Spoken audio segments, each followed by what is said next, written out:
პირადი პასუხობთ ახლა მე თუჩი ჯერ ისეთი რაღაცა დაცულად კი ვწდობ ნაწილობ რა ვიცი მოვლენები როგორი იქნება არ ვიცი მართალია უნდა დაიცვას სახელმწიფომა ეს ქვეყანა მაგრამ ხალხით არ არიან გამოდი რატო საფრთხეში რატო იგდებ შენ თავსა და სხვასაც რაზე აზარალებ დაცულად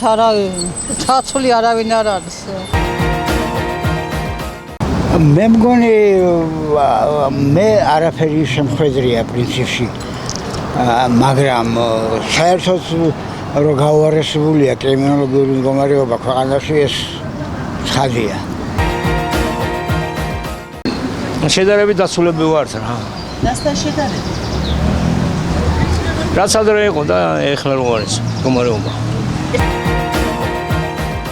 დღესდღეობით ჩვენს ქვეყანაში ძალიან გავრცელებული არის კრიმინალი და ზოგადად ამის დონე ძალიან აწეული არის, რადგან ძალიან ბევრი ფაქტი ხდება ზოგადად სოციალურ ქსელში და ისედაც ხშირად ვიგებ ხოლმე მსგავს ფაქტებს და განსაკუთრებით ვფიქრობ, რომ არასრულ წლებში ხდება ასეთი შემთხვევები და ძალიან დიდი პრობლემაა და ამისათვის საჭირო არის რეაგირება და ჯობია რომ ეს პრობლემა აუცილებლად აღმოიფხვრას.